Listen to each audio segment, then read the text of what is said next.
다사다난했던 2015년 이제 얼마 남지 않았죠?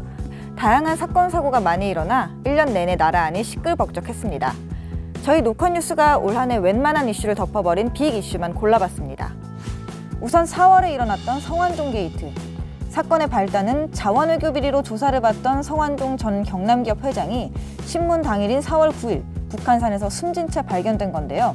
문제는 성 전 회장의 유품에서 발견된 메모 한 장이었죠. 이 메모에는 거물급 정치인들의 이름과 돈의 액수가 적혀 있었습니다. 뭘 뜻한 걸까요? 검찰이 3달 동안 수사를 했습니다. 이완구 전 국무총리와 홍준표 경남도지사는 정치자금법 위반으로 불구속 기소됐고 재판이 진행 중입니다. 하지만 김기춘 전 청와대 비서실장 등 6명은 공소시효와 증거 부족으로 기소되지 않았습니다. 성완종 리스트가 발견된 지 8개월이 지났는데 국민들한테서 잊혀질 때까지 계속 가는 걸까요? 이제 좀 조용해지나 싶었는데 얼마 못 가 더 큰 사태가 발생했죠? 대한민국을 공포로 몰아간 메르스 사태. 지난 11월 25일 마지막 메르스 환자가 결국 숨을 거뒀습니다. 반년 만에 0명이 됐는데요. 첫 번째 환자가 5월 20일에 확진 판정을 받았고 급속도로 메르스가 확산돼서 7월 4일에 마지막 확진자가 나오기까지 총 186명이 확진 판정을 받았고 이 중에서 38명이 목숨을 잃었습니다. 메르스 감염이 쫙 퍼질 때까지 보건복지부는 뭘 했을까요? 낙타와 접촉 자제, 중동 지역 여행할 때 손 잘 씻기 등 현실과 동떨어진 메르스 대응책이나 발표하고 공기 중 감염, 3차 감염 가능성은 없다고 했던 초기 발표와 달리 감염자와 밀접 접촉도 하지 않은 사람들 중에서 환자가 나왔습니다. 무려 4차 감염자까지 나왔었죠. 메르스 병원을 늦게 공개하는 바람에 환자들은 아무것도 모르고 바깥을 돌아다녔죠. 하루 이틀 골든타임을 놓친 결과 감염이 급속도로 퍼진 걸로 보입니다. 메르스 사태가 잠잠해지자 정부는 국민을 들끓게 하는 일을 발표합니다. 이슈가 끊이질 않네요. 에휴.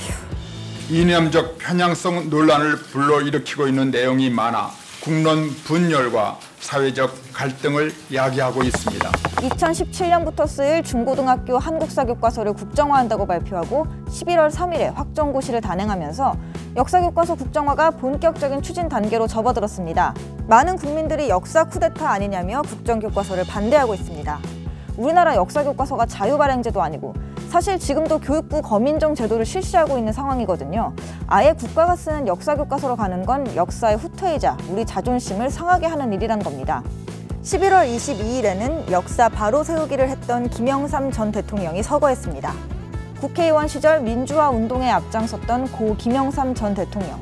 호랑이를 잡으려면 호랑이굴에 들어가야 한다면서 3당 합당을 해 대통령에 당선돼서 32년간의 군사 정권이 막을 내렸죠.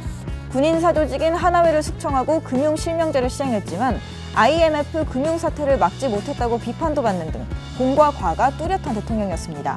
독재 타도와 민주주의를 갈망하는 염원을 담은 시대적 명언, 닭의 목을 비틀어도 새벽은 온다, 이런 말도 남겼죠. 2015년 내내 인구에 회자되는 이슈가 있습니다.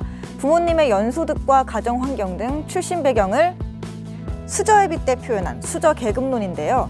처음엔 재미로 시작한 수저론 농담들이 점점 진지해지고 있습니다. 젊은 층의 좌절감이 그만큼 크다는 반증으로 보이네요. 이런 수저계급론과 비슷하게 1년 내내 사람들 입방아에 오르내린 갑질 논란도 있습니다. 올 초에 조현아 대한항공 부사장이 승무원에게 땅콩 서비스를 제대로 하지 않았다면서 비행기에서 내리라고 한 사건, 이른바 땅콩 회항 사건이 재벌의 갑질 논란 첫 테이프를 끊었죠. 그러고 나서 여기저기서 빵빵 터졌죠. 주차장 모녀, 인분 교수, 열정페이 등등 1년 내내 다양한 곳에서 갑질 논란이 일어났습니다. 이렇게 2015년 한 해 동안 시끄러웠던 대한민국에서도 진짜 굵직한 이슈들만 모아 다뤄봤습니다. 안 좋은 일은 다 있고 새롭게 2016년을 맞이해야겠지만 잊어버리면 안 될 일들도 있죠. 사람이 죽고 청년들이 좌절하고 역사를 되돌리는 이런 일들은 반복되면 안 되겠습니다. 총선이 있는 2016년에는 어떤 일들이 일어날까요?